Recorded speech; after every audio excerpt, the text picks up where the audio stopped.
ವಾತಾವರಣದಲ್ಲಿ ಮಾಲಿನ್ಯದ ಅನಿಲಗಳು ಅತಿ ಹೆಚ್ಚಾದಾಗ ಅದರ ಜೊತೆಗೆ ನೀರಾವಿಯೂ ಸೇರಿಕೊಂಡಿದ್ದರೆ ಅಂತಹ ಸಂದರ್ಭದಲ್ಲಿ ಒಂದು ಸ್ಮಾಗ್ ಉಂಟಾಗ್ತದೆ. ಸ್ಮಾಗ್ ಉಂಟಾಗಲಿಕ್ಕೆ ಬೇರೆ ಬೇರೆ ಕಾರಣಗಳಿರ್ತದೆ. ಇದನ್ನು ಕಾವಳ ಅಂತ ಕೂಡ ಕರೀತಾರೆ.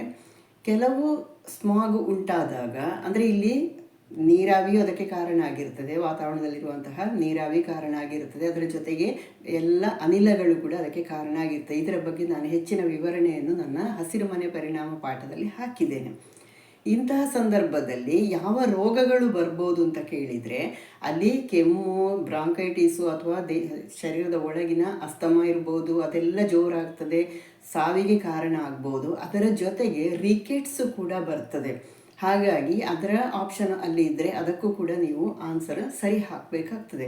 ಇಲ್ಲಿ ರಿಕೆಟ್ಸ್ ಯಾಕೆ ಬರ್ತದೆ ಅಂದರೆ ನಾನು ಆಗಲೇ ಹೇಳಿದೆ, ಕಾವಳ ತುಂಬಿದ್ದಾಗ ಅಥವಾ ಸ್ಮಾಗ್ ತುಂಬ ಇದ್ದಾಗ ಕೆಲವು ಸತಿ ತಿಂಗಳುಗಟ್ಟಲೆ ಅದು ಇರಬಹುದು.